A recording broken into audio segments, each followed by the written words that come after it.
திமுகவினர் டெபாசிட்டை இழக்காமல் இருக்கவே தெரு தெருவாக அலைந்து பொய் பிரச்சாரம் மேற்கொண்டு வருவதாக நடிகர் சிங்கமுத்து தெரிவித்துள்ளார். மதுரை ஜெய்ஹிந்த்புரம் பகுதியில் அதிமுக வேட்பாளர் செல்லூர் ராஜுவை ஆதரித்து நடிகர் சிங்கமுத்து தீவிர பிரச்சாரம் மேற்கொண்டார். அப்போது பேசிய அவர், திமுக தலைவர் கருணாநிதி, அவரது மகன் மு.க. ஸ்டாலின், காங்கிரஸ் கட்சியை சேர்ந்த EVKS இளங்கோவன், நடிகை குஷ்பு உள்ளிட்டோர் மக்களிடம் எதையாவது கூறி அவர்களை குழப்பி வருவதாகவும், திமுகவினர் டெபாசிட்டையாவது இழக்காமல் இருக்கவே தெரு தெருவாக அலைந்து பொய் பிரச்சாரம் மேற்கொண்டு வருவதாகவும் நடிகர் சிங்கமுத்து குற்றம் சாட்டியுள்ளார்.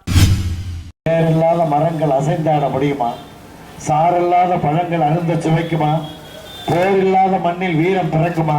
புரட்சி தலைவி இல்லாத தமிழகத்தில் ஏழைகளின் வாழ்வு செழிக்குமா? திமுக தலைவர் கருணாநிதியும் அவருடைய தனையன் ஸ்டாலினும் காங்கிரஸ்காரன் இளங்கோவனும் அவருடைய ரொம்ப வேண்டிய பிரியமான குஷ்புவும் ஏதாவது ஒரு பொய்யை மக்களிடத்தில் சொல்லி குழப்பி பீதியை உருவாக்கி சாதி கலவரத்தை தூண்டி அடிமேல் அடியடித்தால் அம்மியின் நகரும் என்பதை போல ஏதாவது பொய்யை சொல்லிக்கொண்டே இருந்தால் ஒரு டெபாசிட்டாவது கிடைக்காதா என்று தெரு தெருவாக வீதி வீதியாக அலைந்து கொண்டிருக்கிறார்கள்.